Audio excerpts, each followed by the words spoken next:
By far, one of the most common questions we get here at Top Dog is when should my dog actually start pooping after they've had major orthopedic surgery? And this is an incredibly important question, a situation that causes a tremendous amount of stress for pet parents. So in this video, I want to cover what's normal and what's not, what are the most common reasons that this occurs, and then what are some simple solutions you could do at home to help them along? And then finally, timelines. When should you not be worrying? And then when should you get a little bit more concerned and call your veterinarian?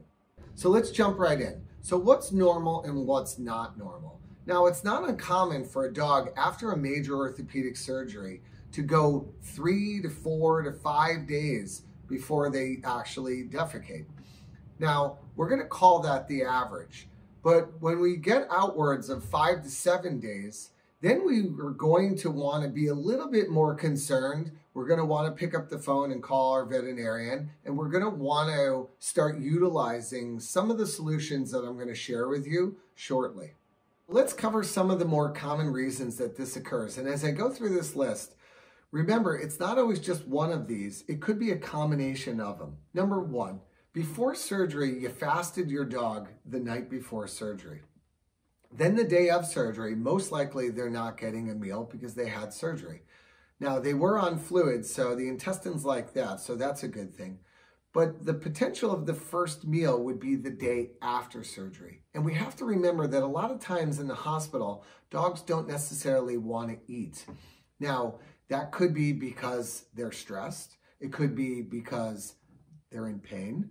And it could also be that they just simply don't like the food. So many times, it's not until you actually get them home into the comfort of their own space with you there, and maybe you add something a little special onto their first meal. So we could have potentially gone upwards of 48 hours and not having a meal. Now remember, food has to come in order to create the motility so it comes out.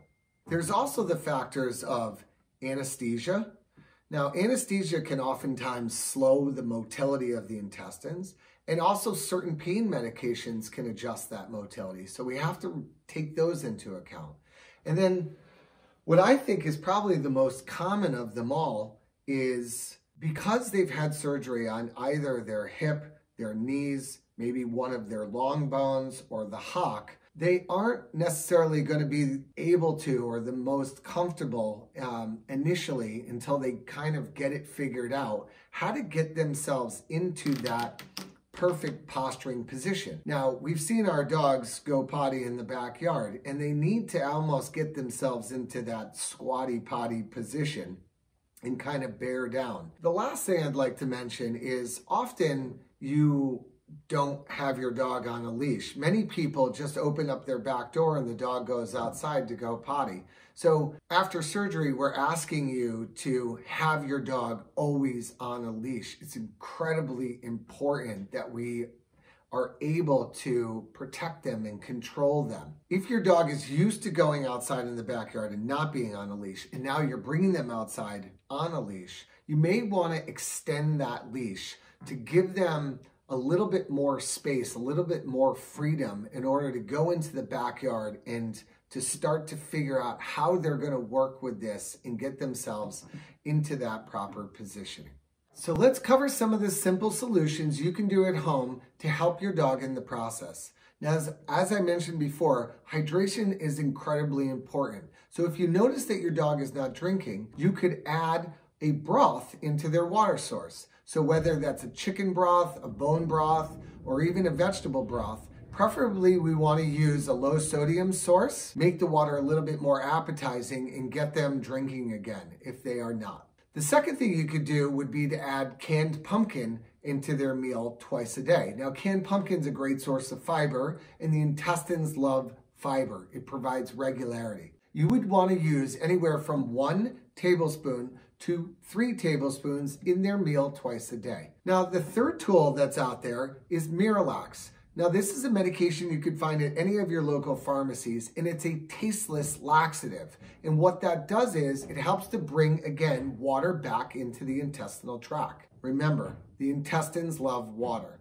Before you do this though, I do want you to reach out to your veterinarian and just make them aware and make sure that they know that you are thinking about doing this. Now let's quickly just cover some of the doses for Miralax. If you have a small dog, you would want to start at 1/8 of a teaspoon and do that twice a day.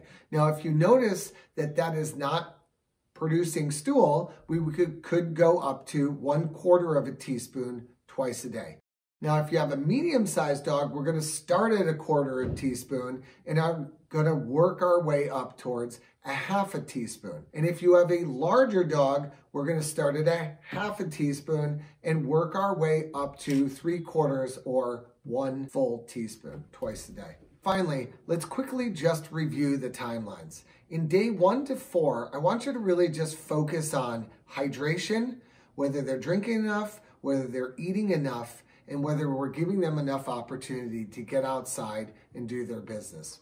After that point, between day 4 and 5, I think it's important to reach out to your veterinarian just to make them aware that your dog has not had a bowel movement. And at that time, ask them about Miralax and when they want to start incorporating that into the diet. I hope you found this video useful. Know that you can always reach out to us on social or you can email us at info@topdoghealth. Our goal is to always provide the best information and resources to help parents like yourself get your dogs back to active and living again. So we wish you the best in this process. Our hearts go out to you. I know it's incredibly stressful, but we're here to help in any way that we possibly can.